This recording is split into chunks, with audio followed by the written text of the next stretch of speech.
This video is a continuation of my intro to Python mocks.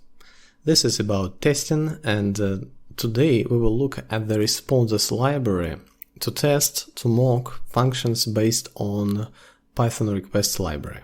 It's a brief introduction on how to test requests.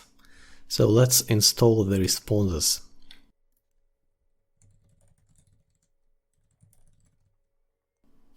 And as you can probably guess, the response library provides tools to mock responses when we perform requests to a server. In previous videos we mocked the requests library entirely, but the responses library mocks only responses, and it's quite handy. So let's rename the tests py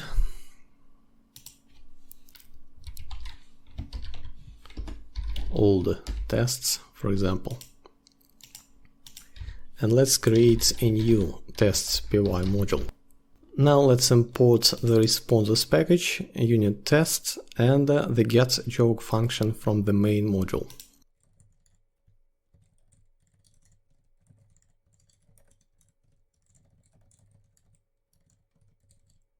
Then I want to create a test case for the getJoke function.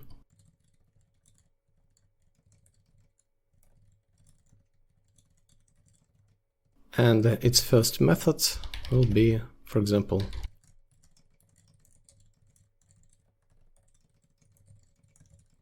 this is the test of the getJoke function, and I want to be sure that the getJoke function returns a joke if a certain JSON object is provided by a server. The object with this structure. First of all, to mock or patch requests, we have to use the activate decorator. Responses activate. And then, in the body of the test, I want to define a fake response object that will be used by the getJoke function. There are two ways to do it.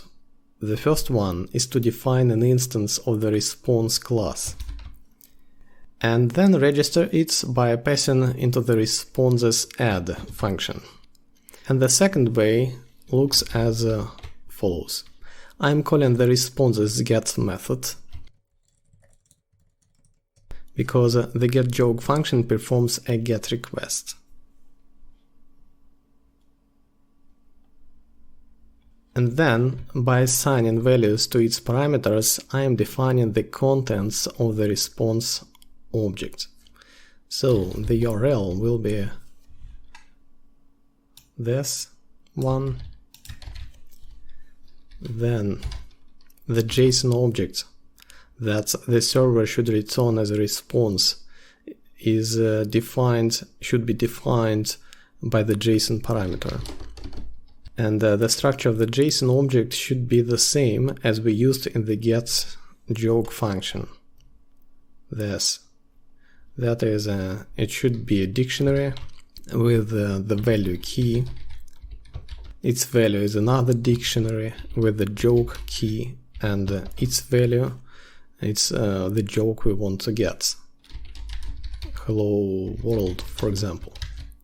And actually that's enough, but let's add the status parameter, because from the status code depends the logic of the getJoke function. So status.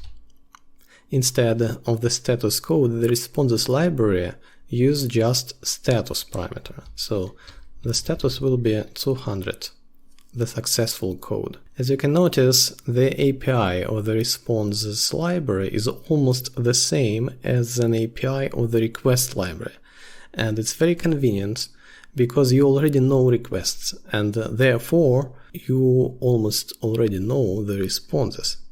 All you need is just a bit of practice. So the response object is ready, and now the assertion. I'm calling the getJoke function, and I assume that the returning value will be hello world. Let's run the tests.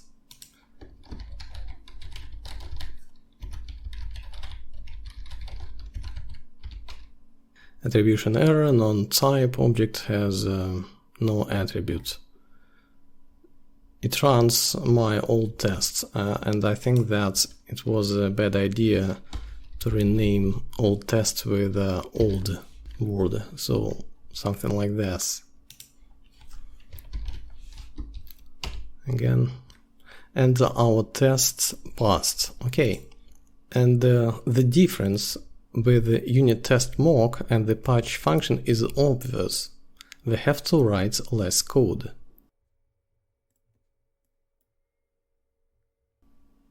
This and this. It's more concise and much better. Okay, the next step is to test the logic that is triggered by the raise4status function. As you remember, if a server responds with an unsuccessful status code 400 or 500 codes, the raise4status function will raise the HTTP error exception. So I'm just going to copy and paste this test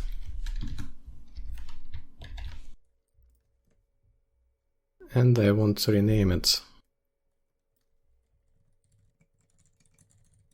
And this time the status code will be 403 and the assertion will be HTTP error was raised. Let's run the test. And that's it. Very handy. The next step is to test exceptions raised due to a slow server response or network problems. We can raise an exception by passing needed exception to the body parameter of the response object. So let's import the requests library.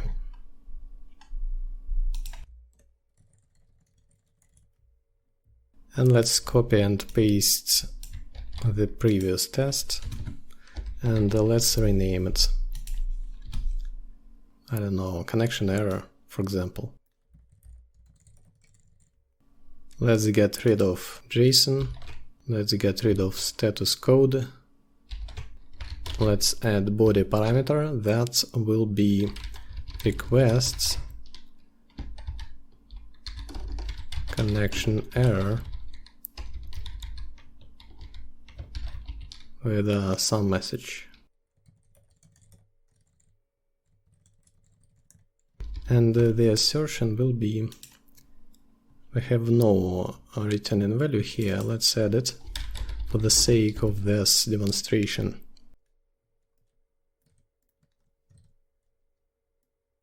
And let's add it here in the assert equal. Let's run the test. Unbound, local error, local variable joke referenced before assignment. I again forgot to save my file. Let's run the tests again. Okay, for example, if I change the result, the test won't pass because the connection error is not equal to raised. The responses library is very convenient and provides a lot of features. For example, we can test functionality that depends on a certain headers of response. We just provide needed headers the same way we provide URL, body, JSON, status code.